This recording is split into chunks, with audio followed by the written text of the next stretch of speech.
And welcome back, my dear student. Today our target is to discuss the intermolecular forces. অর্থাৎ আজকে আমরা discuss করব intermolecular force জিনিসটা কি। এখন এই ইন্টারমলিকুলার ফোর্স এটা বলার আগে তোমাদের একটা জিনিস জানা দরকার যে তোমরা অলরেডি হায়ার সেকেন্ডারি নলেজ থেকে কিছু কিছু জিনিস সম্পর্কে পরিচিত হয়েছে, যেমন কেমিক্যাল বন্ডিং যেমন covalent bond, ionic bond, coordinate bond etcetera. এখন এই ধরনের কোভ্যালেন্ট বন্ডিং বা আয়নিক বন্ডিং বা কোঅর্ডিনেট বন্ড এগুলো পার্টিকুলার কাজটা কি না, এগুলো না একটা মলিকিউল পার্টিকুলার কোনো অ্যাটম থেকে কিভাবে একটা মলিকিউল তৈরি হয় সেটাকে এক্সপ্লেন করে। যেমন ধরো আমি বলছি যে H2 মলিকিউল, সেটা কিভাবে তৈরি হবে না এইরকম H কোভ্যালেন্ট বন্ড থেকে বন্ডিং হচ্ছে, ইলেকট্রন পেয়ার শেয়ার করে, মাঝখানে বন্ড পেয়ার শেয়ার করে কোভ্যালেন্ট বন্ড তৈরি হচ্ছে। এটা একটা এইভাবে কি না এই H অ্যাটম আর একটা H অ্যাটম থেকে H2 মলিকিউল তৈরি হয়, ঠিক আছে। তাহলে এইরকম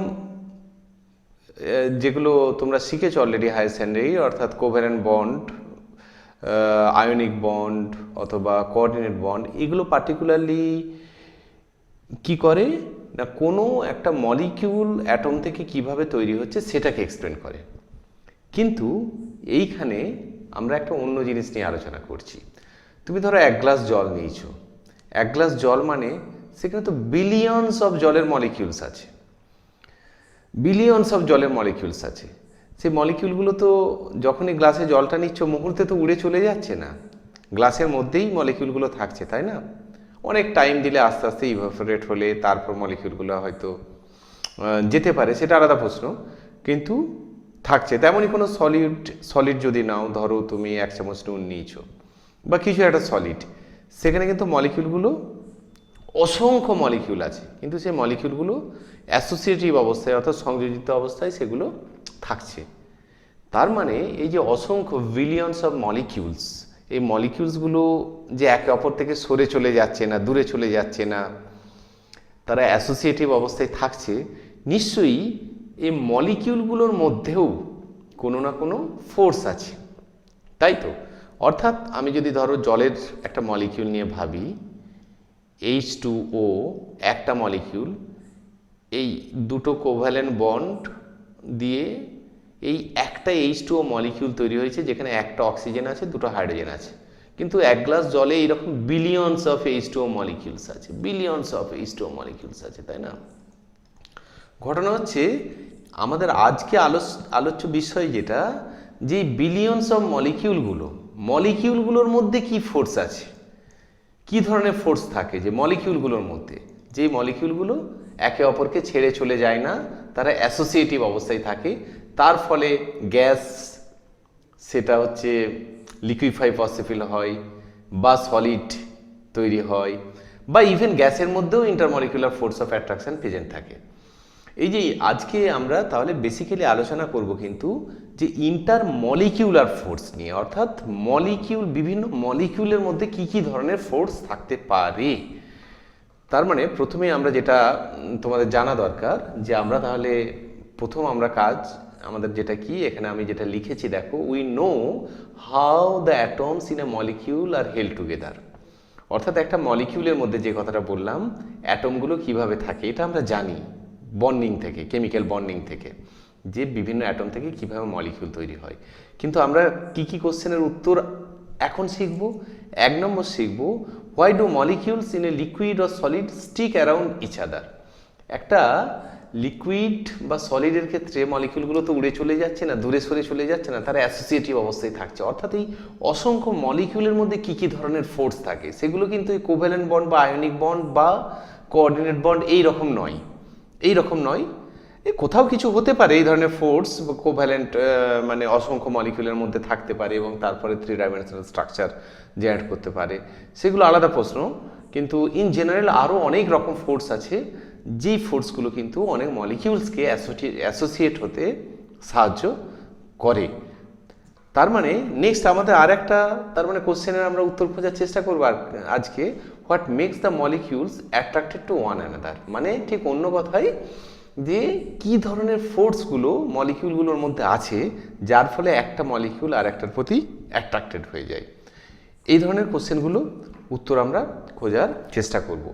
এই ধরনের ফোর্সগুলোকেই, যেই ফোর্সগুলো কিনা একটা মলিকিউল আর একটা মলিকিউলের মধ্যে বাইন্ডিংয়ে সাহায্য করছে, অর্থাৎ একটা মলিকিউলের সঙ্গে আর একটা মলিকিউলকে অ্যাসোসিয়েট হতে সাহায্য করতে, this kind of forces are called the intermolecular force, অর্থাৎ এই ধরনের ফোর্সগুলোকেই বলে intermolecular force. And intermolecular force are in general much weaker than intramolecular force. Intramolecular force বলতে এখানে আমি মিন করছি একটা মলিকিউলের ভেতরে, একটা মলিকিউলের ভেতরে যে ফোর্স আছে, ধরো এই যে বন্ডটাকে ব্রেক করার জন্য যে এনার্জি, কোভ্যালেন্ট বন্ড ব্রেক করার জন্য যে এনার্জি, এইখান থেকে ধরো তুমি র্যাডিক্যাল তৈরি করতে চাও বা আয়ন তৈরি করতে চাও, এটা কিন্তু অনেক হাই এনার্জি। ইন্ট্রামলিকিউলার এই এনার্জিটা অনেক হাই এনার্জি লাগবে। কিন্তু ইন্টারমলিকিউলার যে ফোর্স, অর্থাৎ দুটো H2O মলিকিউল বা তিনটে H2O মলিকিউল, এইগুলো কিন্তু পরস্পরের যে ফোর্সটার যে অ্যামাউন্ট সেটা অনেক কম, সেটাকে খুব সহজেই একটা মলিকিউল থেকে অন্য একটা মলিকিউলকে আমরা তুলনামূলক অনেক সহজেই বিচ্ছিন্ন করতে পারি। কিন্তু একটা মলিকিউলের মধ্যে অ্যাটমগুলোকে বিচ্ছিন্ন করা এত সহজ না, কারণ সেগুলো কোভ্যালেন্ট বন্ডিং তাদের মধ্যে প্রেজেন্ট থাকছে। ওকে, তাহলে আমরা যেটা দেখলাম বেসিক্যালি ইন্টারমলিকিউলার ফোর্স কি না, বিভিন্ন মলিকিউলগুলোর মধ্যে যে ধরনের ফোর্সগুলো এক্সিস্ট করে, বিভিন্ন মলিকিউলগুলো মধ্যে এমন এক ধরনের ফোর্স যেগুলো অলটুগেদার মলিকিউলগুলোকে অ্যাসোসিয়েট হতে সাহায্য করে, সেগুলোই হচ্ছে ইন্টারমলিকিউলার ফোর্স। এবার এই ইন্টারমলিকিউলার ফোর্স কি কি ধরনের আছে? ইন্টারমলিকিউলার ফোর্স যে বেসিক্যালি আমরা দেখব যে 5 ধরনের ইন্টারমলিকিউলার ফোর্স আমাদের আছে। The intermolecular forces are basically classified into 5 major categories, এই যে 5 major categories which are collectively known as van der Waals force of attraction। এখন ঘটনা হচ্ছে এই van der Waal force of attraction তোমাদের এক্সামের জন্য কিন্তু ভীষণ ইম্পর্টেন্ট। আমি তোমাদের জন্য এই চ্যাপ্টারের শেষেই, এই পার্টিকুলার ডিসকাশনের শেষেই একটা অ্যাসাইনমেন্ট দিয়ে দেবো। তোমরা দেখবে যে write short notes on van der Waals force of attraction বলে সেখানে একটা কোশ্চেন থাকবে, তোমরা সেটা করবে। এই van der Waals force of অ্যাট্রাকশানের যে মানে ডেফিনেশন আর কি, বা এটা কিন্তু বিভিন্ন টেক্সট টু টেক্সট, বিভিন্ন বই টু বই অনেক রকম আমি দেখেছি ভ্যারি করেছে। এইখানে যেমন আমি যেখান থেকে আমি এই রেফারেন্সটা নিয়েছি, যে দেখেছি যে 5 মেজর ক্যাটাগরি, মানে যে যত ধরনের ইন্টারমলিকুলার ফোর্সগুলো আছে বিভিন্ন ধরনের, আমরা দেখবো যে 5 ধরনের বেসিক্যালি ইন্টারমলিকুলার ফোর্সের কথা এখানে বলবো, আর হাইড্রোজেন বন্ডিংটাকে নিলে 6 ধরনের প্রায় ইন্টারমলিকুলার ফোর্স। কালেকটিভলি এই ইন্টারমলিকুলার সমস্ত ধরনের ফোর্সগুলোকেই collectively van der Waals force of attraction বলছে। কিন্তু কিছু কিছু বইয়ে দেখবে এই 5 ধরনের বা 6 ধরনের ফোর্সের মধ্যে অনলি 3 ধরনের ফোর্সকে কালেকটিভলি, 3 ধরনের ফোর্সের কালেকটিভলি ফোর্সটাকে van der Waals force of attraction বলে। আবার কোনো কোনো বইয়ে দেখেছি অনলি এক ধরনের ফোর্স অফ অ্যাট্রাকশনকেই van der Waals force of attraction বলে, সেটাকে হচ্ছে যে লন্ডন ডিসপারশন ফোর্স বলে বা লন্ডন ফোর্স অফ অ্যাট্রাকশন। সেই লন্ডন ফোর্স অফ অ্যাট্রাকশন আর van der Waals force of অ্যাট্রাকশনকে একই রকম দুটো ফোর্স হিসেবে কোনো কোনো বই আমি ডেফিনেশনে দেখেছি। কিন্তু আমরা কিভাবে উত্তর লিখবো সেটা আমি যখন কোশ্চেন আনসারটা করাবো আমি তোমাদের উত্তরটাকে লিখে দেবো, যেটা আমার সবচেয়ে ভালো বলে মনে হয়েছে। এই সমস্ত ব্যাপারগুলো সংযোজিত করে একটা স্ট্যান্ডার্ড উত্তর লিখে দেওয়ার চেষ্টা করব। ওকে, তো যাই হোক, এই 5 ধরনের মেজর টাইপ ফোর্স কি কি আছে। নাম্বার 1 হচ্ছে যে ion dipole interactions. Ion dipole interaction একটা, তার বিস্তারিত কি আমি একটু পরেই দেখাচ্ছি, আগে কি কি ধরনের আছে সেগুলো বলে দিই। একটা হচ্ছে আয়ন ডাইপোল ইন্টারঅ্যাকশন। নাম্বার 2 হচ্ছে ডাইপোল ডাইপোল ইন্টারঅ্যাকশন। তাহলে আয়ন ডাইপোল ইন্টারঅ্যাকশনও কি করে, অনেকগুলো মলিকিউলকে সংযোজিত হতে বা অ্যাসোসিয়েট হতে সাহায্য করে, এক কাছে থাকতে সাহায্য করে, খুব সহজ বাংলায়। তেমন ডাইপোল ডাইপোল ইন্টারঅ্যাকশনও এমন একটা ইন্টারঅ্যাকশন যে অনেকগুলো মলিকিউলকে অ্যাসোসিয়েট হতে সাহায্য করে। এই ধরনের ফোর্সগুলো কোন ফোর্স কোথায় থাকে না থাকে আমরা একটু পরেই বিস্তারিত তার ডিসকাশনে যাব। তারপর আরেকটা ইন্টারঅ্যাকশন হচ্ছে আয়ন আয়ন ইন্টারঅ্যাকশন, যেগুলো আয়নিক মলিকিউলের মধ্যে বেসিক্যালি দেখা যায়। ধরো সোডিয়াম ক্লোরাইডের মধ্যে, তার ক্রিস্টালের মধ্যে আয়ন আয়ন ইন্টারঅ্যাকশন। তেমনই হচ্ছে যে ডাইপোল ইনডিউসড ডাইপোল ইন্টারঅ্যাকশন, এটাও এক ধরনের ইন্টারঅ্যাকশন। কোথায় দেখা যায় কি দেখা যায় একটু পরেই বিস্তারিত আসছি। তারপর হচ্ছে যে যেটা বললাম একটু আগেই যে লন্ডন ফোর্স অফ অ্যাট্রাকশন ভীষণ ইম্পর্টেন্ট, এটাও পরীক্ষার জন্য তোমাদের ইম্পর্টেন্ট একটা আমি বলে দিলাম যে লন্ডন ফোর্স অফ অ্যাট্রাকশন, এবং একটু আগেই বললাম এই only London of force of অ্যাট্রাকশনটাকেই কোনো বইয়ে কিন্তু van der Waal force of attraction হিসেবে বলে দেওয়া আছে, কিন্তু আমরা যাই হোক ডেফিনেশনটা একটু অন্যরকম করব। আর সব শেষে আর একটা ইন্টারমলিকুলার ফোর্স যেটা তোমরা মানে হায়ার শ্রেণীতে অলরেডি পড়েছো, সেটা হচ্ছে কি না হাইড্রোজেন বন্ডিং। তোমরা জানো ইন্টারমলিকুলার হাইড্রোজেন বন্ডিং কিন্তু অনেক মলিকিউলকে অ্যাসোসিয়েট হতে সাহায্য করে। জলের মধ্যে ইন্টারমলিকুলার হাইড্রোজেন বন্ডিং আছে, বিভিন্ন অ্যালকোহলের মধ্যে ইন্টারমলিকুলার হাইড্রোজেন বন্ডিং আছে, তার ফলে কিন্তু তারা অ্যাসোসিয়েটিভ অবস্থায় থাকে এবং অ্যাসোসিয়েট হতে এগুলো সাহায্য করে। তাহলে এই ডিফারেন্ট কাইন্ড অফ ফোর্স, তার মধ্যে এইটা যদি বলি 1 নম্বর, 2 নম্বর, এটা 3 নম্বর, এটা 4 নম্বর, এই লন্ডন ফোর্স পর্যন্ত 5টা মেজর ফোর্স যেটা বললাম তোমরা নতুন শিখলে। আর হাইড্রোজেন বন্ডিংটা তোমরা আগেই জানো হায়ার সেকেন্ডারি নলেজ থেকে, এটাও কিন্তু ইন্টারমলিকুলার হাইড্রোজেন বন্ডিং যেটা, সেটাও একটা ইন্টারমলিকুলার ফোর্স অফ অ্যাট্রাকশন হিসেবে সেটাকেও ধরা হয়। এবার চলো একের পর এক জিনিসগুলো একটা একটা করে একটু ডিসকাস করে নেওয়া যাক। প্রথমেই হচ্ছে আয়ন ডাইপোল ইন্টারঅ্যাকশন জিনিসটা কি। আয়ন ডাইপোল ইন্টারঅ্যাকশন কোথায় হয় না, পার্টিকুলার একটা যদি আয়ন, পার্টিকুলার কোনো একটা আয়ন যদি ডাইপোল কোনো একটা স্পিসিসের মধ্যে, ডাইপোলার কোনো স্পিসিসের মধ্যে সেটা আসে। ধরো আমি ফর এক্সাম্পল বলছি কোনো একটা আয়ন, ধরো সোডিয়াম ক্লোরাইডকে জলের মধ্যে ডিজলভ করলে, খুব সহজ যদি ভাবি, তাহলে সোডিয়াম একটা Na+ একটা আয়ন, সেটা জলে ডিজলভ করে যাবে, তাই না? সোডিয়াম ক্লোরাইডকে মানে নুনকে যদি তুমি সল্টকে যদি জলে দাও, that will be dissolved in water, তাহলে Na+। এবার জল কিন্তু একটা ডাইপোলার স্পিসিস, জল হাইড্রোজেন বন্ডিংও করতে পারে, আবার ডাইপোলার স্পিসিস। কেন ডাইপোলার স্পিসিস না, এই জায়গাটায় ডেল- আছে, অক্সিজেনটা বেশি ইলেকট্রোনেগেটিভ, আর এই জায়গাটা ডেল+ হবে, এই জায়গাটা ডেল+ হবে। তাহলে এইটাকে যদি আমরা একটা ওভারঅল এইভাবে লিখি যে একটা এন্ডে থাকবে ডেল+, আর একটা এন্ডে থাকবে ডেল-, এইরকম একটা ডাইপোলার স্পিসিস। তাহলে এই কোনো একটা আয়নকে যদি এইরকম ডাইপোলার স্পিসিস, ধরো সোডিয়াম ক্লোরাইডকে জলের মধ্যে ডিজলভ করে দেওয়া হয়, তাহলে এই Na+ এর চারদিক দিকে কিন্তু এই ডাইপোলার অণু, এটা প্লাসের ঠিক সাইডে কোনটা আসবে না, নেগেটিভ এন্ড যেটা, অর্থাৎ ডেল নেগেটিভটা, আর এই দিকটায় থাকবে ডেল পজিটিভ যেটা, ডেল পজিটিভটা।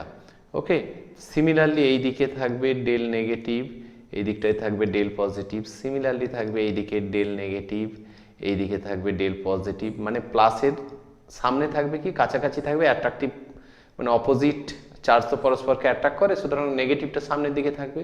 সিমিলারলি এইরকম করে চার দিক দিকে কিন্তু ঘিরে ধরবে এবং ডিসলিউশনটা পসিবল হবে, অর্থাৎ এটা ডেল-, এটাও ডেল-, এটাও ডেল-, এবং এই দিক দিকে ডেল+, তার মানে এটা আয়ন ডাইপোল টাইপের ইন্টারাকশন। Na+ একটা আয়ন, আর এটা ওয়াটার একটা ডাইপোলার স্পিসিস, আয়ন ডাইপোল টাইপের একটা ইন্টারাকশন হলো, এবং তার ফলে সিমিলারলি Cl- এর ক্ষেত্রে হবে, Cl- যদি হয় তাহলে এর এদিকে আসবে ডেল+, যেটা সেইটা এইদিকে চলে আসবে এবং ইন্টারাকশনটা ডেল+ এর সঙ্গে হবে, তুমি বুঝতেই পারছো, আর ডেল নেগেটিভটা উল্টো দিকে চলে যাচ্ছে, এবং সিমিলারলি এইভাবে চারদিক দিকে ঘিরে Cl- এরও ডিসলিউশনটা সম্ভব হবে। তাহলে এই ধরনের ইন্টারাকশনটা হচ্ছে আয়ন ডাইপোল ইন্টারাকশন, যেখানে একটা আয়ন এবং অন্য একটা ডাইপোলার স্পিসিসের সঙ্গে ইন্টারাকশনটা হবে। এবার ভাষাগুলো একের পর এক তোমরা কিন্তু খাতা পেন নিয়ে বসো এবং একের পর এক ল্যাঙ্গুয়েজগুলো লিখে নাও, আয়ন ডাইপোল ইন্টারাকশন জিনিসটা কি। তাহলে আমি প্রথমেই যেটা বললাম এখানে, তাহলে an attraction that occurs when a dipole interact with an ion, an attraction that occurs when a dipole interact with an ion, এটাই। তারপর কি, a negative ion attracts the positive dipole of another molecule, a positive ion attract the negative dipole of another molecule. যেটা একটা বললাম, এই যে positive ion মানে Na+, সে অ্যাট্রাক্ট করবে কি নেগেটিভ এন্ড অফ দ্য ডাইপোলকে অফ অ্যানাদার মলিকিউল, H2 একটা মলিকিউল। সিমিলারলি নেগেটিভ আয়ন, যেমন এখানে বললাম ক্লোরাইড আয়ন, সে অ্যাট্রাক্ট করবে কি পজিটিভ যেটা এন্ড অফ অ্যানাদার ডাইপোলার মলিকিউল। এইভাবে আয়ন ডাইপোল ইন্টারাকশনটা হবে। তাহলে জাস্ট এই কথাগুলো লিখে দিলেই তোমাদের জন্য যথেষ্ট পরীক্ষার জন্য। এটা একটা ইন্টারমলিকুলার ফোর্স, তাই না, যে দুটো মলিকুলের মধ্যে H2 এবং NaCl এর মধ্যে যেটা প্রেজেন্ট থাকছে, ইন্টারমলিকুলার ফোর্স। এবার এইটা কখন কিভাবে স্ট্রেংথটা বাড়বে কমবে, এটা কখন বাড়বে এটা তোমরা গেস করতেই পারছো। Increases as ion charge or dipole magnitude of the polar molecule increases. খুব স্বাভাবিকভাবে যত আয়নের চার্জ বাড়বে, ধরো Na+ আছে, তার জায়গায় এটা ক্যালসিয়াম যদি 2+ হয়, আয়নের চার্জটা যদি বাড়ে তাহলে ইন্টারাকশনটা আরও বেশি হবে। তেমনই যদি 3+ চার্জ হয় কোথাও, তাহলে যত চার্জটার আয়নের চার্জ বাড়বে তত ইন্টারাকশনটা মোর স্ট্রঙ্গার হবে। আবার ডাইপোলেরও যত এই del negative del positive del negative ধরো দুটো এন্ডে দু রকম ডাইপোল ধরো আছে, এই ডেলটা যত এখানেও ডেল পজিটিভ ডেল নেগেটিভ যত ভ্যালুটা যত বেশি হবে ডেলটা তো কোনো একটা ফ্র্যাকশনকে বোঝাচ্ছে, এই ফ্র্যাকশনটা যত বেশি হবে অর্থাৎ যত ডাইপোল মোমেন্টটা বেশি হবে সিস্টেমটার, যত পোলার বেশি হবে তত কিন্তু ইন্টারাকশানটা তত বেশি হবে এবং আয়ন ডাইপোল ইন্টারাকশানটা তত বাড়তে থাকবে। সিমিলারলি তাহলে এইরকম হচ্ছে ব্যাপার। এটাকে যদি একটু পিক্টোরিয়ালি আমরা বোঝাই, ধরো ক্যালসিয়াম ক্লোরাইডে আরও একটা ক্লোরাইড থাকে, তো সেটাকে আমরা দিচ্ছি না এখানে বোঝানোর জন্য। ধরো ক্যালসিয়াম 2+, এটা ধরো একটা ডাইপোলার কোনো একটা স্পিসিস, ওখানে যেমন H2 আমি Na+ এর ক্ষেত্রে বলেই দিয়েছিলাম। তাহলে এইটা ডেল নেগেটিভটা এই পজিটিভের দিকে অ্যাট্রাক্টেড হবে, আর এখানে ডেল পজিটিভটা এখানে Cl যেহেতু নেগেটিভ আয়ন তার দিকে অ্যাট্রাক্টেড হবে। আর এই XY একটা ইন জেনারেল আমরা ডাইপোলার স্পিসিস হিসেবে বা ডাইপোল মলিকিউল হিসেবে ধরেছি, যেমন H2 একটা ডাইপোল মলিকিউল, মিথানল একটা ডাইপোল মলিকিউল, এরকম একটা ইন জেনারেল ডাইপোল মলিকিউল হিসেবে আমরা ধরেছি। তেমনই ডাইপোল মলিকিউল অ্যাসিটোন একটা ডাইপোলার স্পিসিস, ফর্মালডিহাইড হচ্ছে একটা ডাইপোলার স্পিসিস, এই ধরনের একটা কোনো একটা ডাইপোলার একটা স্পিসিস যেখানে একটা এন পজিটিভ আর একটা এন নেগেটিভ হয়, একটা সেই রকম একটা জেনারেল স্পিসিসকে ধরেছি। তাহলে এই ধরনের ইন্টারাকশন একটা হতে পারে। তোমরা পরীক্ষার সময় এটাই লিখে এটাকেই করে দেবে, এটা লিখে দিলেই যথেষ্ট। তাহলে এটা হচ্ছে আয়ন ডাইপোল ইন্টারাকশন। আর আয়ন ডাইপোল ইন্টারাকশনটা আমাদের কিসে হেল্প করে, একটু আগেই বললাম কিসে হেল্প করে। Most commonly found in solution are specially important when dealing with the solubility. ওই একটু আগেই বললাম NaCl কিভাবে জলে ডিজলভ করে, তার মানে সেখানে কি আয়ন ডাইপোল ইন্টারাকশন হচ্ছে, জলের ডাইপোল অণু Na+ এর সঙ্গে এবং Cl এর সঙ্গে ইন্টারাকশন করছে, এবং ওভারঅল সিস্টেমের যে Na+ এর মধ্যে যে এনার্জিটা, Na+ Cl- এর মধ্যে যে অ্যাট্রাকটিভ ফোর্সটা ছিল এবং H2O মলিকিউলগুলোর পরস্পরের মধ্যে যে অ্যাট্রাকটিভ ফোর্সটা ছিল, যখন Na+ Cl- দিচ্ছি, Na+ আর H2O এর সঙ্গে যে ইন্টারাকশনটা হচ্ছে এবং Cl- এবং H2O এর সঙ্গে যে ইন্টারাকশনটা হচ্ছে সেটা কিন্তু সেই অ্যাট্রাকটিভ ফোর্সটা অনেক বেশি। তার ফলে ইন্ডিভিজুয়াল যে মলিকিউলগুলো, যে ইন্ডিভিজুয়াল স্টেটটা থেকে কিন্তু এখন আমরা একটা মিক্সচারে চলে এলো, এবং মিক্সচারে চলে এলে তুমি জানো তার এন্ট্রপিটাও বাড়ে সিস্টেমে, সেটাও থার্মোডাইনামিক্যালি ফেভারেবল। তো মিলেমিশে আলটিমেট জিনিসটা কিন্তু ওভারঅল সিস্টেমের এনার্জি লোয়ার হবে এবং আলটিমেট সেটা কী হবে, জিনিসটা সলিবল হয়ে যাবে, তাই না? তাহলে এটা হচ্ছে সলিবিলিটি। তাহলে এই যে NaCl KCl, এই যেটা আমি নিচে এখানে লিখে দিয়েছি যে NaCl KCl কীভাবে জলে সলিবল হয়, সেটা কিন্তু এইভাবে আয়ন ডাইপোল ইন্টারাকশন দিয়ে আমরা এক্সপ্লেন করতে পারি, ঠিক এইভাবে যেভাবে আমি শুরুতেই তোমাদেরকে একটু আগে বলে দিলাম। তাহলে নেক্সট যে ইন্টারাকশনটা এখন সেটাতে আসা যাক। নেক্সট ইন্টারাকশনটা কি বললাম, ডাইপোল ইন্টারাকশন। এটাও খুব ইম্পর্টেন্ট একটা interaction, dipole interaction. And dipole ইন্টারাকশনটা কখন হবে না, একের পর এক পয়েন্টগুলো আমি পরে, আচ্ছা তোমাদের আগে একটু বুঝিয়ে দিচ্ছি। ধরো একটা ডাইপোলার স্পিসিস, ডাইপোলার মানে H2ওর মতোই, ডাইপোলার মানে সেটা কি হবে, একটা এন পজিটিভ হবে আর একটা এন নেগেটিভ হবে। ডাইপোলার মানে একটা এন পজিটিভ হবে অন্যটা নেগেটিভ হবে। তাহলে এটা ধরো একটা মলিকিউল, আর একটা মলিকিউল হতে পারে এইরকম, সেই মলিকিউলটার পজিটিভ এন্ডটা তখন এর নেগেটিভ এন্ডের কাছাকাছি চলে আসবে, ডাইপোলার স্পিসিস। তার মানে পজিটিভ নেগেটিভ তখন একটা অ্যাট্রাকটিভ ফোর্স জেনারেট করবে, এবং এটা হচ্ছে হেড টু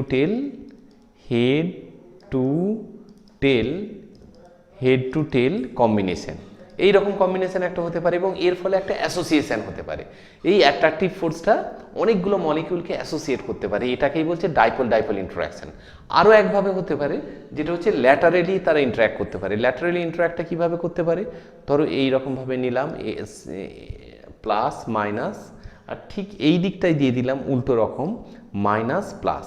তাহলে এইখানে প্লাস মাইনাসে হতে পারে একটা আকর্ষণ, অ্যাট্রাকশন, এখানে প্লাস মাইনাসে আকর্ষণ হতে পারে। এটা হচ্ছে কি ল্যাটারাল অ্যাট্রাকশন, তাই না? ল্যাটারাল অ্যাট্রাকশন, তাই না? ল্যাটারাল অ্যাট্রাকশন, তাহলে এটাও হতে পারে। তাহলে এইভাবে ডাইপোলার স্পিসিসগুলোর মধ্যে, যেমন জলের মলিকিউল, জলের থেকেও বড় জিনিস, জলে অবশ্য ডাইপোলার ইন্টারাকশন তো থাকেই, তার সঙ্গে ইন্টারমলিকুলার হাইড্রোজেন বন্ডিং থাকে, কিন্তু আরও পার্টিকুলার কিছু মলিকিউল আছে যেখানে শুধুমাত্র ডাইপোল ইন্টারাকশনই আছে এবং যার জন্য সেগুলো হয়তো গ্যাস নয়, লিকুইড। যেমন ধরো অ্যাসিটোন, ফর্মালডিহাইড, এই ধরনের কিছু মলিকিউলগুলো আছে, অ্যাসিটোন। তো অ্যাসিটন তো লিকুইড, কিন্তু সেখানে কি ধরনের ইন্টারাকশন প্রেজেন্ট আছে? অনলি ডাইপোল ডাইপোল ইন্টারাকশন, এবং সেই ডাইপোল ডাইপোল ইন্টারাকশনের জন্যই তারা মলিকিউলগুলো পরস্পর অ্যাসোসিয়েটিভ অবস্থায় থাকে এবং গ্যাস না হয়ে সেটা লিকুইড হয়ে গেছে। তাহলে এই কথাগুলোই যদি আমি এখন ভাষাতে তোমাদের লিখে দিই, এখানে আমার করাই আছে, সেগুলো তোমরা একটু একের পর এক দেখো এবং খাতাতে পরপর নোট ডাউন করো, তাহলেই নোট আকারে হয়ে যাবে। তাহলে এখানে কি লিখলাম প্রথমে? In case of polar molecules, অবশ্যই পোলার মলিকিউলস হতে হবে, নইলে ডাইপোল ডাইপোল ইন্টারাকশনের কোনো প্রশ্নই নেই। Polar molecule, negative end of a molecule is attracted by the positive end of another molecule and vice versa, যেটা একটু আগেই বললাম যে নেগেটিভ এন্ড আর পজিটিভ এন্ডের মধ্যে একটা অ্যাট্রাকটিভ ফোর্স হবে। তারপর হচ্ছে this sort of interaction is called the dipole dipole interaction. খুব সহজ ব্যাপার, এই ধরনের ইন্টারাকশনটাকেই বলে ডাইপোল ডাইপোল ইন্টারাকশন। এই ধরনের ইন্টারাকশন কোথায় দেখা যায়? যেমন ফর্মালডিহাইডে দেখা যাবে, অ্যাসিটনে দেখা যাবে, মিথাইল ক্লোরাইডে দেখা যাবে। এই ধরনের মলিকিউলগুলোর ক্ষেত্রে কিন্তু এই ধরনের ইন্টারাকশন দেখা যাবে। যেমন এখানে পার্টিকুলারলি ফর্মালডিহাইড দিয়ে আমি বুঝিয়েছি। দেখো এইটা ফর্মালডিহাইড, কার্বন মানে এখানটা ডেল প্লাস, অক্সিজেন বেশি, ইলেকট্রোনেগেটিভ, ডেল মাইনাস, এইভাবে পোলারাইজড আছে। এবার অক্সিজেনের ডেল নেগেটিভ, ঠিক আছে, ডেল পজিটিভের কার্বনের পাশাপাশি এসে হাজির হয়ে গেছে, অর্থাৎ এখানে অ্যাট্রাকশন হচ্ছে। এইভাবে একটা অ্যাট্রাকটিভ ফোর্স চলতেই থাকবে এবং অসংখ্য মলিকিউলকে অ্যাসোসিয়েট হতে সাহায্য করবে। ওকে, অ্যাসিটনের ক্ষেত্রেও ঠিক একই রকম ব্যাপার। এটা ফর্মে অ্যাসিটন মানে শুধুমাত্র স্ট্রাকচারটা দাঁড়িয়ে যাবে CH3CO CH3, তাই না? এবং সেখানেও এখানে ডেল প্লাস, এখানে ডেল মাইনাস, এবং এখানেও এইভাবে ইন্টারাকশনটা হবে ডেল মাইনাসের সঙ্গে CO3 ডেল প্লাস, এবং এটা চলতেই থাকবে এবং অ্যাসিটন সেই কারণে কিন্তু লিকুইড একটা হয়ে যাচ্ছে এই ডাইপোল ডাইপোল ইন্টারাকশনের কারণে, যে পজিটিভ নেগেটিভ একটা দুটো স্পিসিসের মধ্যে একটা অ্যাট্রাকশন ফোর্স থাকার কারণে। তাহলে আশা করি তোমরা এইটুকু লিখে নিয়েছো এবং নোট আকারে তৈরি হয়ে গেছে তোমাদের। এটা হচ্ছে ডাইপোল ডাইপোল ইন্টারাকশন। নেক্সট আর একটা ইন্টারাকশনের সঙ্গে তোমাদের এখন পরিচয় করাই, সেটা হচ্ছে ion ion interaction. Ion ion interaction তোমাদের কাছে খুবই সহজ, তাই না? যেমন ধরো সোডিয়াম ক্লোরাইড, আমার মনে হয় বহুদিন আগে থেকে এই মলিকিউল পড়ছো। সোডিয়াম ক্লোরাইড, সেটা কি আয়নিক বন্ড থাকে Na+Cl-। এই আয়নগুলো যদি 1 চামচ নুন নাও বা সিম্পল একটা নুনের অতি সামান্য টুকরোও নাও, অতি সামান্য একটা একদম সূচের ডগার মতো একটু মানে সল্ট কেউ তুমি নাও, তাহলে এই রকম একটু নাও, তার মধ্যেও কি বিলিয়নস অফ মলিকিউলস আছে, বিলিয়নস অফ মলিকিউলস আছে। সেই মলিকিউলগুলো কিভাবে অ্যাসোসিয়েটিভ অবস্থায় থাকছে? এখানে কি, এখানে এই যে অসংখ্য NaCl মলিকিউলগুলো অ্যাসোসিয়েট অবস্থায় থাকছে একটা ক্রিস্টালের মধ্যে, সেটা কিভাবে থাকছে? সেটা কিন্তু এখানে কিন্তু এটা পুরো আয়নিক স্পিসিস, Na+ প্রেজেন্ট আছে, Cl- আছে। হ্যাঁ, ওইখানে যেমন জলের ক্ষেত্রে বা অ্যাসিটনের ক্ষেত্রে একটা ডেল প্লাস ডেল মাইনাস হয়ে ডাইপোলার স্পিসিস তৈরি হয়েছিল, এখানে কিন্তু তেমন ব্যাপার নয়, একদম খাঁটি আয়ন, দুটো আয়ন। তাহলে এখানে যে ইন্টারাকশনটা, positive ion will attract the negative ion, এবং ওভারঅল একটা ক্রিস্টালের মধ্যে ফোর্সটা এমনভাবে যাবে যে টোটাল ক্রিস্টালটা ওভারঅল একটা স্টেবিলাইজেশন আসবে, এবং এইভাবে টোটাল সিস্টেমের মধ্যে অসংখ্য মলিকিউল অ্যাসোসিয়েটিভ অবস্থায় থাকবে এবং ওভারঅল একটা স্টেবিলিটি গেইন করবে। এই ধরনের ইন্টারাকশনটাই হচ্ছে আয়ন আয়ন ইন্টারাকশন। যাক, যে কথাটা আমি বললাম তোমাদেরকে বোঝালাম, এখন সেটাকে তুমি যদি ল্যাঙ্গুয়েজে লেখো তাহলে কি লিখবে? The forces that are responsible for holding the oppositely charge ion in crystal, that are ion ion interaction. Forces that are responsible for holding the oppositely charge ion in crystal. Okay, এবার একদম এখানে NaCl এই যে molecule দিয়ে এখানে বোঝানোর চেষ্টা করেছি। যেমন ধরো Na+, এখানে Cl-। আচ্ছা, এই যে দেখো এই ধরনের মলিকিউলগুলো, এই ফোর্সটা এতই স্ট্রং, এর বয়লিং পয়েন্ট দেখেছো যে 1413 ডিগ্রি সেলসিয়াস, মানে প্রচণ্ড হাই এনার্জি দরকার। হ্যাঁ, energy needed to overcome the ionic attraction. এটা কিন্তু খুব স্ট্রং ইন্টারাকশন একটা, কারণ দুটোই হচ্ছে আয়ন, এটা আয়ন আয়ন একটা ইন্টারাকশন। তাহলে আয়ন আয়ন ইন্টারাকশনগুলো কোথায় দেখা যায়? আয়নিক ক্রিস্টালের মধ্যে দেখা যায়, অর্গানিক অনেক মলিকিউলের মধ্যেও দেখা যায়, যেমন ধরো অ্যামাইনো অ্যাসিডস, এই যে বললাম। আচ্ছা, এইটা হচ্ছে স্ট্রংগেস্ট বন্ড, অবশ্যই আয়নিক বন্ড মানে সেটা স্ট্রংগেস্ট বন্ড হবে। এবার আমাদের হচ্ছে যে অ্যামাইনো অ্যাসিডের মধ্যে দেখা যায়, তার কারণ কি? অ্যামাইনো অ্যাসিড তোমরা জানো কিনা জানি না আমি, যে জুইটার আয়ন হিসেবে প্রেজেন্ট থাকে, তাই না? জুইটার আয়ন হিসেবে প্রেজেন্ট থাকে। জুইটার আয়ন জিনিসটা কি আমি আর তার মধ্যে ঢুকছি না, তোমরা গুগল সার্চ করে দেখতে পারো এবং তুমি দেখবে সেখানে একদিকে প্লাস চার্জ একদিকে মাইনাস চার্জ এইরকম হয়ে যায়, এবং তার ফলে কিন্তু সেখানেও হচ্ছে কিন্তু এইরকম আয়ন আয়ন ইন্টারাকশন পসিবল, যেহেতু একদিকে পজিটিভ এবং একদিকে নেগেটিভ চার্জ অ্যামাইনো অ্যাসিডগুলোর মধ্যে হয়ে যায়। তেমনি সোডিয়াম অ্যাসিটেট, সোডিয়াম অ্যাসিটেট মানে কি? CH3COO নেগেটিভ Na+, এটাও কিন্তু একটা সল্ট, তার মানে কি, এই যে positive ion Na+, negative ion হচ্ছে অ্যাসিটেট, এবং এইটাও সলিড একটা কম্পাউন্ড এবং একটা ক্রিস্টালাইন কম্পাউন্ড। তার ফলে এটাতেও কিন্তু তুমি কি ধরনের ইন্টারাকশান দেখতে পাবে, এবং এখানেও অসংখ্য মলিকিউলগুলো কিভাবে অ্যাসোসিয়েটেড অবস্থায় আছে ক্রিস্টালে, due to ion ion interaction. এটাই কিন্তু স্ট্রংগেস্ট ইন্টারাকশান এবং অল ইন্টারাকশান, যতগুলো আমি ইন্টারাকশান তোমাদের সঙ্গে আলোচনা করছি। ওকে, নেক্সট সেটা হচ্ছে যে ডাইপোল ইনডিউস ডাইপোল ইন্টারাকশান। এটা কি ধরনের ইন্টারাকশান? এবার ডাইপোল ইনডিউস ডাইপোল ইন্টারাকশানটা কোথায় তৈরি হয়?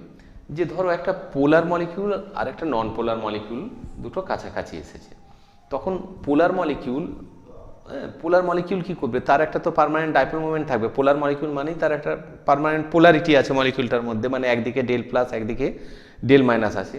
এবার একটা নন পোলার মলিকিউলের কাছে যখন আসবে, তো নন পোলার মলিকিউলটাকে মধ্যেও সে কি একটা ডাইপোল ইনডিউস করে দেবে। অর্থাৎ ধরো, আমি কথার জন্য বলছি তোমাদের বোঝানোর জন্য, একটা ডাইপোলার স্পিসিস মানে একদিকে প্লাস আছে একদিকে মাইনাস আছে, আর একটা নন পোলার মলিকিউল খুব সিমেট্রিক্যালি, ধরো ইলেকট্রনটা বিভিন্ন ইলেকট্রন ডিস্ট্রিবিউট হয়ে আছে খুব সিমেট্রিক্যালি একটা নন পোলার মলিকিউলের মধ্যে।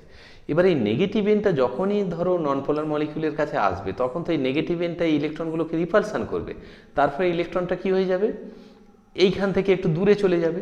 এবার দূরে চলে গেলে তখন কি হবে? ধরো এইটা ডাইপোলার, প্লাস মাইনাস আছে, আর এই দিকে তখন ইলেকট্রনের এইটার মধ্যে এটা আর একটু গোল করে আঁকি, এইখানে যেটা আছে, এই যে ইলেকট্রনগুলো ধরো এইখানে যদি তিনটে বলি, তিনটের জায়গায় এখন দেখব যে একটা ইলেকট্রন আছে, আর এই মাঝখানটায় ধরো নিউক্লিয়াস দিলাম, আর এইখানে ধরো এই যে একটা দুটো তিনটে চারটে ছিল, চারটের জায়গায় এখন 1 2 3 4 5 6 ছটা ধরো এইদিকে চলে এলো।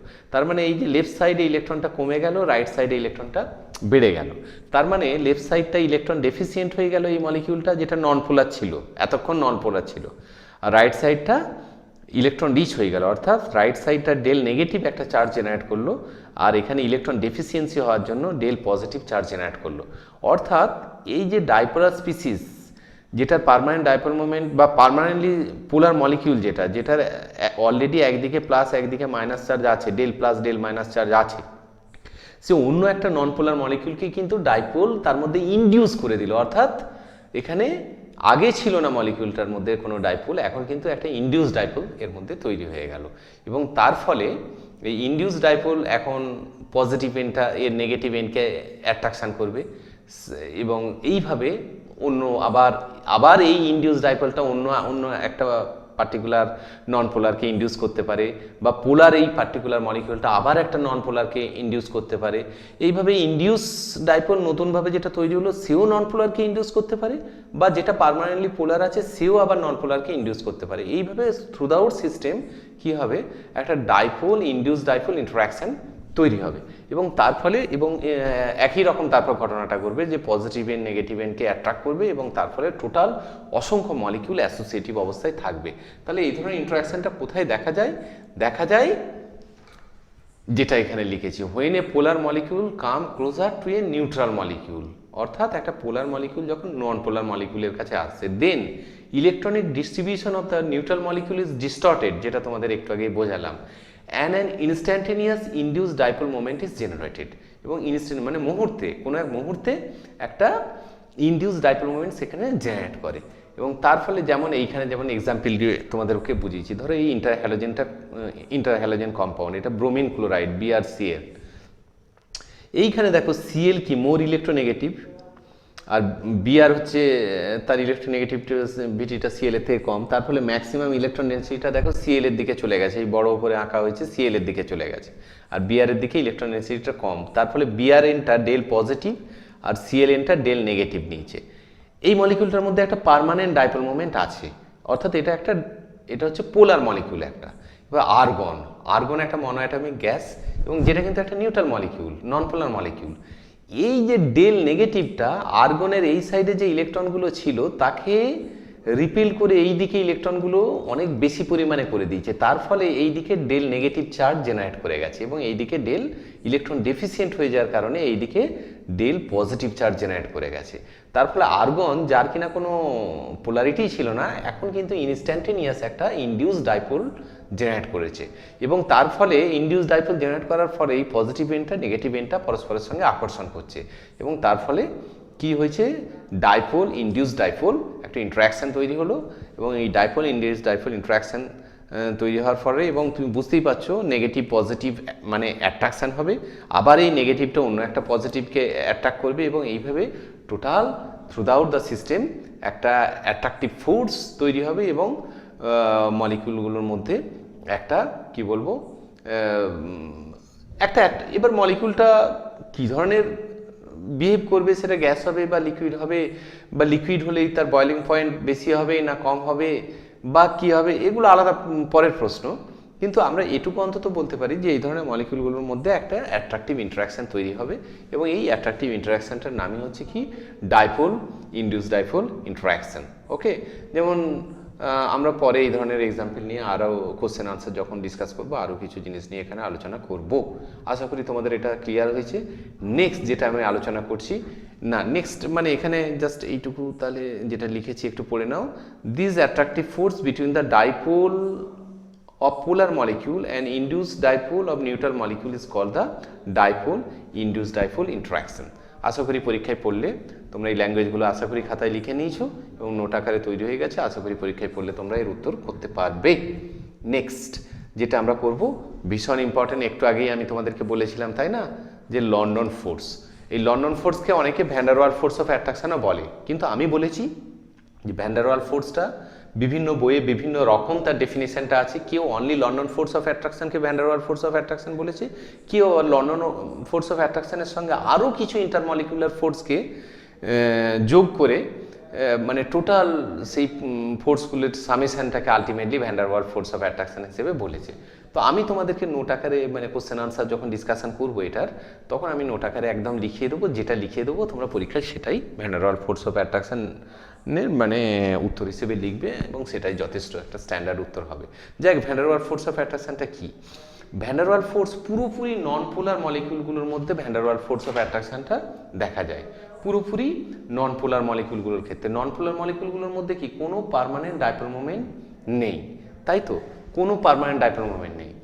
এবার ধরো কোনো একটা নন পোলার মলিকিউল, ধরো CCl4 বা ইভেন অত জটিলতার মধ্যে যেতে হবে না, তুমি ধরো হ্যালোজেনগুলো যদি নিই আমরা, হ্যালোজেনগুলো যে ফ্লোরিন, F2, ব্রোমিন, ফ্লোরিনের পর কি ক্লোরিন, ব্রোমিন, আয়োডিন, এই হ্যালোজেনগুলো পরপর কথা যদি আমরা ভাবি, এই যে মলিকিউলগুলো, এই ফ্লোরিন একটা gas, chlorine gas, iodine liquid, bromine হচ্ছে লিকুইড আর আয়োডিন কিন্তু সলিড।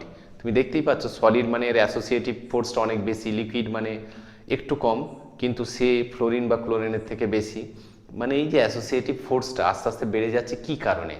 এইটা কিন্তু এই লন্ডন ফোর্স অফ অ্যাট্রাকশন দিয়ে এক্সপ্লেন করা যায়। কিভাবে করা যায় সেটা দেখো। প্রথম কথা হচ্ছে এটা অরিজিনটা হচ্ছে যে due to the generation of instantaneous dipole moment in a system and that will induce another dipole moment to another molecule। এবং সেটা কিভাবে হচ্ছে, ধরো আমি সিম্পল একটা আয়োডিন অ্যাটম নিয়ে ব্যাপারটাকে বোঝানোর চেষ্টা করছি। এটা আয়োডিন মলিকিউল মানে কি, তার দুটো আয়োডিন অ্যাটম আছে। একটা আয়োডিন অ্যাটম মানে তার ইলেকট্রন সংখ্যা কত, 53টা। ব্রোমিন মানে তার ইলেকট্রন কটা হয়, ব্রোমিন মানে 35টা, তাই তো। আচ্ছা, ক্লোরিন মানে কটা হয়, 17টা। আর ফ্লোরিন মানে 9টা ইলেকট্রন হয়। ইলেকট্রনগুলো আস্তে আস্তে সংখ্যাটা বাড়ছে। ধরো এটা একটা আয়োডিন মলিকিউল, ওকে, আয়োডিন অ্যাটমই আমি আঁকলাম, মলিকিউলটা পরে আসছি, ঠিক আছে। এর নিউক্লিয়াসে পজিটিভ চার্জ 53টা প্রোটন এরকমভাবে আছে, আমি অথই দিলাম না যে পজিটিভ চার্জ আছে, আর 53খানা এইরকম নেগেটিভ চার্জ, বিভিন্ন জায়গায় নেগেটিভ ইলেকট্রন আছে। হ্যাঁ, এই যাই হোক, এটা 53 সংখ্যায় হলো না, কিন্তু ধরে নাও তোমরা আর কি আছে। এবার এটা নিউক্লিয়াসের চারদিক দিকে রিভলভ করছে, ঠিক আছে। একটা টাইম অ্যাভারেজ স্কেলে এমনভাবে এটা রিভলভ করছে যে টাইম অ্যাভারেজ স্কেলে আলটিমেট এই যে সিস্টেমটা, এর ডাইপোল মোমেন্ট 0 হচ্ছে এবং পোলারিটিটা আলটিমেট সিস্টেমটার কোনো পোলারিটি থাকছে না এবং নন পোলার মলিকিউল হিসেবে আমরা সেটাকে বলছি। কিন্তু ইনস্ট্যান্টেনিয়াসলি কোনো at a moment of time, একটা পার্টিকুলার কোনো মোমেন্ট অফ টাইমে এমন হতেই পারে, যেহেতু ইলেকট্রনগুলো এখানে রিভলভ করছে, যে এমন হতেই পারে যে ধরো এই যে পজিটিভ নিউক্লিয়াস এখানে আছে, এর কোনো একটা সাইডে, ধরো এই সাইডে ইলেকট্রন সংখ্যা অনেক কমে গেল আর এই সাইডে ইলেকট্রন সংখ্যা অনেক বেড়ে গেল। ঘটনাটা যদি এইরকম ঘটে, তাহলে খুব স্বাভাবিকভাবে ইলেকট্রন সংখ্যা রাইট সাইডে বেড়ে গেলে এদিকে ডেল নেগেটিভ চার্জ জেনারেট করবে আর এদিকে ডেল পজিটিভ চার্জ জেনারেট করবে, হতেই পারে। এবং তার ফলে কি হবে, যে এই স্পিসিসটার মধ্যে একটা ইনস্ট্যান্টেনিয়াস কিন্তু ডাইপোল জেনারেট করবে, একটা ইনস্ট্যান্টেনিয়াস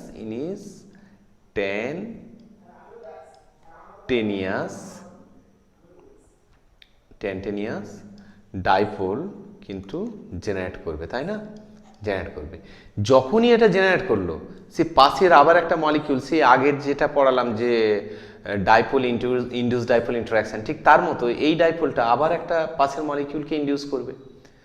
পাশের মলিকিউলকে কিভাবে ইনডিউস করবে, এই নেগেটিভটা রিপেল করবে পাশের ইলেকট্রনগুলোকে, আবার এইখানে তার মানে রিপেল করা মানে এখানে পজিটিভ জেনারেট করবে, এখানে পজিটিভ জেনারেট করবে, এখানে ডেল পজিটিভ, এখানে ডেল নেগেটিভ জেনারেট করবে। এবার নেগেটিভ পজিটিভে অ্যাট্রাকশন হবে। সিমিলারলি এটা কিন্তু সিস্টেমের মধ্যে চলতেই থাকবে। তাহলে আলটিমেটলি এইভাবে সিস্টেমের মধ্যে একটা ইনস্ট্যান্টেনিয়াস ডাইপোল মুভমেন্ট আবার একটা ইনডিউস ডাইপোল জেনারেট করবে। Due to this kind of interactions, even in a non polar molecule, পুরোপুরি যার মানে কোনো পোলারিটি নেই যে মলিকিউলগুলোর, যেমন CCl4, এই যে এখানে এগুলো দেখলে যে হোমোনিউক্লিয়ার ডায়াটমিক মলিকিউল, এগুলো তো হোমোনিউক্লিয়ার ডায়াটমিক মলিকিউলস, মানে আয়োডিনের মধ্যে কোনো পোলারিটিই নেই। স্টিল এই মলিকিউলগুলো ফ্লোরিন থেকে যত আয়োডিনের দিকে যাচ্ছে আমরা, এই পোলারাইজেবিলিটি অর্থাৎ এই ডাইপোলার হওয়ার টেন্ডেন্সি, মানে ইলেকট্রনগুলোর ডিস্ট্রিবিউশনগুলো কোনো একদিকে কম কোনো একদিকে বেশি হওয়ার প্রবাবিলিটিটা, এই যত সাইজটা বাড়ছে বা অ্যাটমিক ইলেকট্রন সংখ্যা যত বাড়ছে তত এই প্রবাবিলিটিটা বাড়ছে। তার ফলে এই যে পোলারাইজেবিলিটিটা আয়োডিনের কিন্তু অনেক বেশি, ব্রোমিনের একটু কম, ক্লোরিনে আরও কম, ফ্লোরিনে আরও কম। তার মানে আয়োডিনের ক্ষেত্রে কিন্তু এই যে এই ধরনের ফোর্স, যেই ফোর্সটার নাম আমি এই বলছি লন্ডন ফোর্স, এই ধরনের ফোর্সটা আয়োডিনের ক্ষেত্রে হবে স্ট্রংগেস্ট এবং এই কারণে এটা সলিড। ব্রোমিনের ক্ষেত্রে হবে একটু কম। স্টিল এটার মধ্যে অনেকটাই থাকবে, যেহেতু 35 প্রায় ইলেকট্রন আছে, সুতরাং এই ইলেকট্রন ডিস্টরশনটা এখানেও অনেকটাই হবে এবং এই কারণে এটা লিকুইড। ক্লোরিনের ক্ষেত্রে তুলনামূলক আরও একটু কম হবে এবং সেই কারণে এটা হচ্ছে যে গ্যাস, কিন্তু ফ্লোরিনের থেকে কিন্তু স্ট্রঙ্গার হবে ইন্টারাকশানটা, ফ্লোরিনের ক্ষেত্রে সবচেয়ে কম হবে এই ধরনের ইন্টারাকশানটা, এই লন্ডন ফোর্স অফ অ্যাট্রাকশন, বা এটাকে অন্য কথা বলে van der Waal force of attraction. Van der Waal force of attraction basically যে অনেকগুলো ফোর্স নিয়ে তৈরি, তার মধ্যে লন্ডন ফোর্স অফ অ্যাট্রাকশনও একটা ফোর্স। ওকে, এবার এইগুলোকেই আমি একটু সিস্টেমেটিক্যালি এখানে ল্যাঙ্গুয়েজে লিখে দিয়েছি তোমাদের, এগুলো তোমরা খাতায় নিয়ে এবার নোট ডাউন করো। লন্ডন ফোর্স অফ ইন্টারাকশন বলতে কাকে বলে, তাহলে এই কথাটা লিখবে, the intermolecular interaction among the non polar molecule, যে কথাটা বললাম, এই যে non polar molecules are known as the London force of attraction. Okay, London force of attraction যদি নন পোলার মলিকিউলগুলোর মধ্যে হয়। 2 নম্বর হচ্ছে কি, this originate due to instantaneous polarisation due to displacement of the electron cloud. এই যে একটু আগেই বললাম যে ইনস্ট্যান্টেনিয়াস পোলারাইজেশন যে মুহূর্তের জন্য হতে পারে, যে একটা টাইম অ্যাভারেজ স্কেলে কিন্তু এরা নন পোলার। টাইম অ্যাভারেজ স্কেলে ধরো যে মেশিন দিয়ে তুমি মাপছো, মেশিন তো একটা মাপতেও টাইম লাগবে, টাইম অ্যাভারেজ স্কেলে নন পোলার দেখাচ্ছে, কিন্তু একটা ইনস্ট্যান্ট অফ টাইমে একটা মুহূর্তে সেটার মধ্যে একটা ডাইপোল মোমেন্ট জেনারেট করছে, আবার একটা ডাইপোল মোমেন্ট জেনারেট করছে, একে অপরকে ক্যান্সেল করে দিয়ে ওভারঅল আমরা একটা নন পোলার স্পিসিস দেখছি। কিন্তু at a instant of time সেটার মধ্যে কিন্তু একটা পোলারাইজেশন জেনারেট করে এবং সেটাই হচ্ছে ইনস্ট্যান্টেনিয়াস পোলারাইজেশন। এই পোলারাইজেশন এবং due to the displacement of the electron cloud, যেটা বললাম একটু আগেই, এবং এটাই হচ্ছে কি বলবো যে origination of the London force of attraction. Okay, এবার এটাকে আমি পিক্টোরিয়ালি একটু পরে বোঝাচ্ছি। আচ্ছা, এই ধরনের ফোর্সটা সব মলিকিউলের ক্ষেত্রেই প্রেজেন্ট থাকবে, কারণ because everything has an electron cloud. এটা পোলার মলিকিউলেও থাকবে, নন পোলার মলিকিউলের মধ্যেও থাকবে, সব মলিকিউলের মধ্যেও থাকবে। এবার পোলার মলিকিউলগুলোর মধ্যে কি আরও অন্যান্য ফোর্সও আছে, কিন্তু নন পোলার মলিকিউলগুলোর মধ্যে ধরো CCl4, এই যে বললাম ব্রোমিন, আয়োডিন, ক্লোরিন এটসেট্রা, এগুলোর ক্ষেত্রে কি অনলি এই ধরনের ফোর্সটাই আছে নন পোলার মলিকিউলগুলোর ক্ষেত্রে, কিন্তু অন্যান্য মলিকিউলগুলোর ক্ষেত্রে কিন্তু এটা দেখা যায়। আর একটা জিনিস এখানে আমি তোমাদেরকে বুঝিয়ে দিচ্ছি যে মনে রাখবে এই ধরনের ফোর্স অফ অ্যাট্রাকশানটা কিন্তু এই লন্ডন ফোর্সটা কিন্তু মানে যত সারফেস এরিয়াটা বাড়ে কোনো একটা সিস্টেমের, এটা খুব ইম্পর্টেন্ট জিনিস, হ্যাঁ, আমাদের প্রবলেম করার জন্য। সারফেস এরিয়া কোনো একটা সিস্টেমের যত বাড়বে increases, surface area increases, London force of attraction also increases। কথাটা অবশ্যই লিখে নাও ইনক্রিজেস। এবার কোনো একটা সিস্টেম ধরো 1 ডিগ্রি 2 ডিগ্রি 3 ডিগ্রি, মানে ধরো 1 ডিগ্রি 2 ডিগ্রি 3 ডিগ্রি, মানে ধরো আমরা এই বললাম যে N butyl alcohol, secondary alcohol বা টার্সিয়ারি অ্যালকোহল, এই ধরনের এই 1 ডিগ্রি 2 ডিগ্রি 3 ডিগ্রি, 1 ডিগ্রি যেটা মানে সবচেয়ে যেটা স্ট্রেট চেন যত হবে, যত স্ট্রেট চেন হবে তার সারফেস এরিয়াটা তত বেশি হবে। স্ট্রেট চেন যত হবে তার সারফেস এরিয়া তত হাই হবে, সারফেস এরিয়া তত হাই হবে। খুব ইম্পর্টেন্ট কথা। এবার সারফেস এরিয়া তত হাই হওয়া মানে এই যে তার মধ্যে কি অ্যাট্রাকটিভ, এই লন্ডন ফোর্স অফ অ্যাট্রাকশানটাও কিন্তু খুব বেশি হবে। তার ফলে দেখবে আমরা অ্যালকোহলগুলোর মধ্যে বয়েলিং পয়েন্ট যত নর্মাল থেকে 2 ডিগ্রি থেকে 3 ডিগ্রি যাবো, দেখবে যে বয়েলিং পয়েন্ট বাড়ছে, বা অন্যান্য দেখবে যে অন্যান্য ক্ষেত্রে আমরা এই 1 ডিগ্রি 2 ডিগ্রি থেকে 3 ডিগ্রি গেলে এরকম মেল্টিং পয়েন্ট, বয়েলিং পয়েন্ট বা এই ধরনের কিছু লন্ডন ফোর্স রিলেটেড কিছু জিনিস সেগুলো দেখবে যে বাড়তে থাকবে। ওকে, এই ইনফরমেশনটা কিন্তু তোমরা খুব মনে রাখবে যে সারফেস এরিয়া যত বাড়বে তত লন্ডন ফোর্স অফ অ্যাট্রাকশান, এবং লন্ডন ফোর্স অফ অ্যাট্রাকশানও বলতে পারো, এবং পরীক্ষার সময় এটাকে এইভাবেও বলতে পারো যে লন্ডন ফোর্স অফ অ্যাট্রাকশান বা লন্ডন ডিসপারশন ফোর্স তো অবশ্যই বলবে, তার সঙ্গে van der Waal force of attraction কথাটাও যোগ করতে পারো, কারণ ভ্যান ডার ওয়াল ফোর্স যে অনেকগুলো ফোর্স নিয়ে তৈরি, লন্ডন ফোর্স অফ অ্যাট্রাকশান তার মধ্যে একটা। এবং একটু আগেই তো বললাম যে কোনো বই অনলি লন্ডন ফোর্স অফ অ্যাট্রাকশানটাকেই van der Waal force of attraction হিসেবে বলে দিয়েছে। ওকে, তো যাই হোক, এটাকে একটু তোমাদেরকে পিক্টোরিয়ালি যে ছবিটা আমি আঁকলাম সেটাকে একটু ভালোভাবে এখানে এঁকেছি, সেটাকে একটু দেখো। এই যে দেখো, ধরো এটা symmetrical distribution of electron particular কোনো একটা মলিকিউলে। ওকে, সিমেট্রিক্যাল ডিস্ট্রিবিউশন, মাঝে নিউক্লিয়াস আছে, এই যে নিউক্লিয়াস লেখাটা এখানে বুঝতে পারছে না হয়তো। ওকে, নিউক্লিয়াস এই লেখা আছে, আর এখানে চারদিক দিকে সুন্দরভাবে ইলেকট্রন ডিস্ট্রিবিউশন আছে, এবং ওভারঅল সিমেট্রিক্যাল ডিস্ট্রিবিউশন হওয়ার কারণে নন পোলার স্পিসিস হিসেবে বিহেভ করছে। কিন্তু কোনো একটা মুহূর্তে অফ টাইমে এইরকম হচ্ছে যে নিউক্লিয়াসটা এখানে আছে, 3টে ইলেকট্রনই রাইট সাইডে চলে এসেছে, এই যে 3টে ইলেকট্রন এখানে ছিল, সিমেট্রিক্যালি ডিস্ট্রিবিউশন, এবং একে অপরকে নালিফাই করে আলটিমেট মলিকিউলটার নন পোলার স্পিসিস বানিয়ে রেখেছিল সিমেট্রিক্যাল ডিস্ট্রিবিউশন হওয়ার কারণে। আর এখানে 3টে ইলেকট্রনই এক সাইডে চলে এসেছে, এবং তার ফলে কিন্তু এইদিকে এই যে ডেল, এখানে এই যে তোমরা দেখতে পাচ্ছ কিনা জানি না, এই যে ডেল নেগেটিভ এদিকে জেনারেট করেছে, আর এই দিকে এই ডেল পজিটিভ জেনারেট করেছে। ওকে, তার ফলে ইনস্ট্যান্টেনিয়াস আনসিমেট্রিক্যাল ডিস্ট্রিবিউশন হওয়ার কারণে ইনস্ট্যান্টেনিয়াস ডাইপোল মোমেন্ট সিস্টেমের মধ্যে জেনারেট করেছে, এই যে যেটা এখানে বললাম ইনস্ট্যান্টেনিয়াস পোলারাইজেশন জেনারেট করেছে, এবং মলিকিউলটা তোমার এটাকে আমরা বলবো কি লন্ডন ফোর্স অফ অ্যাট্রাকশান হিসেবে এটাকে আমরা বলি, লন্ডন ফোর্স অফ অ্যাট্রাকশান। এই যেমন এইখানে পার্টিকুলারলি এক্সাম্পল হিসেবে আমি দিয়েছি আর্গন মলিকিউলকে, আর্গন নন পোলার।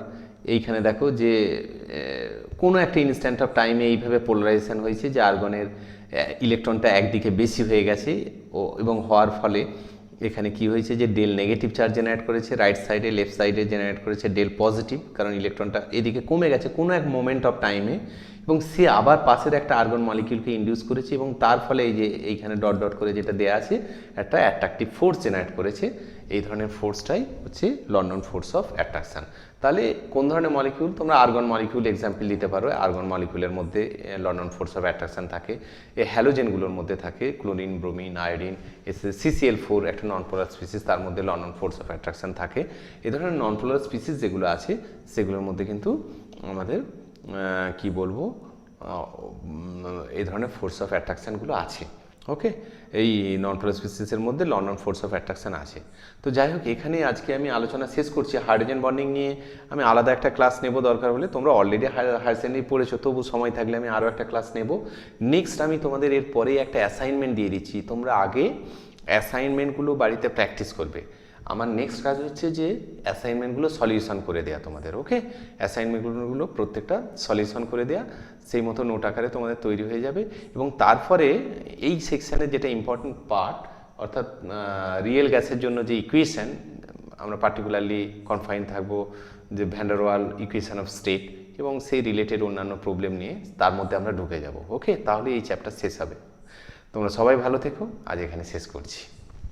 তোমাদের যদি লেকচারটি ভালো লেগে থাকে তবে অবশ্যই বন্ধুদের সঙ্গে শেয়ার করবে, সে যে কলেজেরই হোক না কেন, আর সাবস্ক্রাইব করবে এবং ভিজিট করবে thekmacademy.com এই সাইটটি, যেখানে তোমরা ফুল কোর্স পাবে এবং স্টাডি মেটেরিয়াল পাবে, সেই সঙ্গে অ্যাসাইনমেন্ট বা কুইজ জাতীয় জিনিসও, অন্যান্য জিনিসও পাবে।